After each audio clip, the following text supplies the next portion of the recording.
Coucou les filles, alors aujourd'hui c'est donc, je suis lundi, je parle pas fort parce que ma fille est à la sieste, donc c'est censé être tuto coiffure. Malheureusement je ne vais pas pouvoir faire un tuto coiffure parce que j'ai les cheveux toujours abîmés, bon, sans voie de guérison, mais voilà, je peux pas pour l'instant faire grand chose avec à part faire une queue ou enfin, voilà, un truc vraiment banal que tout le monde sait faire. Donc je vais remplacer tout ça par mes produits justement pour les cheveux. Je vous ai pas tout pris parce que sinon on en aurait pour 2 heures, parce que j'en ai quand même pas mal. Je vous ai pris pour l'instant mes principaux. Donc en ce moment je teste parce que j'avais gagné via un concours Facebook les shampoings. Pour l'instant ils étaient donc sans marque. Voilà, c'est tout simple, hein. Donc vous avez le shampoing nourrissant, l'après-shampoing et donc l'huile de soin. Donc voilà, en ce moment c'est Fructis. Je suis pas très fan de Fructis, mais bon, je le termine quand même parce que ça fait mes cheveux quand même un peu plus doux. Même si il y a beaucoup de silicone dedans, je trouve, parce que mes cheveux sont un peu alourdis, mais pour l'instant ça les soigne. Donc je le termine quand même, parce que j'ai trois rituels à peu près. Mais celui-ci je l'ai mis un peu de côté le temps de finir mon précédent. Donc j'ai 2 shampoings que j'alterne généralement. Donc ils sont les Yves Rocher, donc vous avez le lissage, donc voilà, shampoing soin, et le shampoing soin Nutri Réparateur, voilà, que j'utilise aussi avec un après-shampoing, celui-ci que j'aime beaucoup, donc toujours de chez Yves Rocher, et de temps à autre un masque, voilà, le même en fait, mais en masque.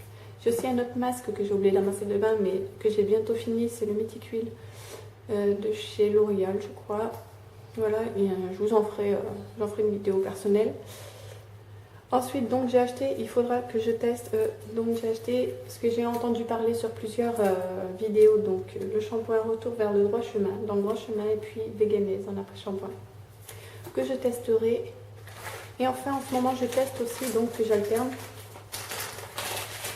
C'est, voilà, donc c'est le petit shampoing Oceanix de chez Lush, qui sont super bons, avec...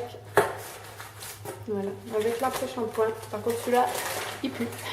C'est le cas de le dire, ils sont vraiment mauvais. Le zinc, l'odeur, elle est vraiment forte. Mais il fait vraiment un rendu quand même assez doux sur les cheveux. Le seul problème, c'est qu'on ne sait pas vraiment ce qu'on met sur les cheveux parce que ça fait aucun effet en fait. Tout simplement, ça n'use pas ni rien, donc on ne sait pas vraiment si on en met ou pas. Ensuite, donc, une fois mes cheveux lavés, je les sèche. Soit avec mon huile sérum, voilà, sérum Hydra-Argan, que je mets donc un petit peu sur longueur et pointe, soit je reprends l'huile en fait, pareil, que je fais pareil en fait. Et ensuite, pour les sécher donc, et ensuite pour les lisser, j'utilise donc, voilà, que j'ai eu la crème de lissage, voilà, Stempod. Faut vraiment en mettre très très peu parce que c'est vraiment, il y a beaucoup de kératine en fait dedans. Et si vous en mettez trop, bah, vos cheveux vont devenir encore plus secs qu'ils ne l'étaient parce que faites attention parce que vous voyez, j'avais les cheveux plus longs et j'ai dû les couper parce qu'ils se sont vraiment fortement asséchés dû à ça aussi. Donc c'est vraiment une petite dose, une petite noisette. Ainsi aussi donc. Pour lisser mes cheveux, j'utilise donc un spray coiffant, un protecteur de chaleur, voilà, pardon, j'en ai 2. Donc j'ai le Redken, voilà, et j'ai le Sayos. Sincèrement, je préfère 100 fois mieux le Sayos que le Redken, et pourtant les prix sont, celui-ci ça doit être 6 €, et celui-ci 19 €, oui. Et celui-ci il colle les cheveux, enfin voilà, quand on passe la main, ça s'accroche dedans, ça colle, c'est affreux. Et celui-ci, voilà, il remplace pas la nature de cheveux, il la laisse telle quelle, mais il protège. Donc à choisir, je préfère celui-ci. Et aussi des fois j'utilise, après tout ça, une fois que j'ai lissé mes cheveux, tout ça, j'utilise de temps en temps. Enfin, je l'ai acheté récemment grâce à une vidéo, celle de Sandria 26 France. Donc une huile de coco, donc voilà, pressée à froid, donc qui se présente donc comme ça.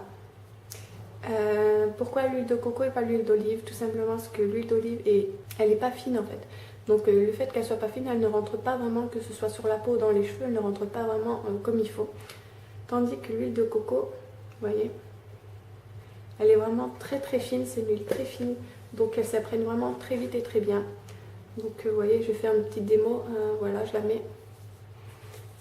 Et voilà, j'ai déjà plus les mains grasses. Qu'avec l'huile d'olive, j'aurais eu les mains encore grasses, j'aurais dû me les laver, tout ça. Que là, voilà, c'est déjà terminé. Donc ce que je fais, c'est que, vu que j'ai toujours les cheveux qui, vraiment, ici en fait, ils pointent toujours vers l'extérieur comme ça. Je prends vraiment un minimum, parce que c'est quand même assez gras, que je fais chauffer dans mes mains. Et que ensuite, je viens, voilà, appliquer, tout simplement. Voilà, donc je mets ça une fois tous les 3 jours, sinon ça graisse automatiquement, ce qui me semble logique quand même, c'est de l'huile. Donc voilà les filles, je suis désolée donc pour le tuto coiffure, je n'ai vraiment aucune idée de quoi faire avec ça. Parce que voilà, elles sont pas longues, donc je peux pas faire de chignon, ou alors ça va être vraiment très serré, et je sais pas trop faire non plus, je suis pas très forte en coiffure. Donc j'espère que cette présentation de mes produits vous aura plu. Je vous fais de gros bisous, je vous dis à lundi prochain.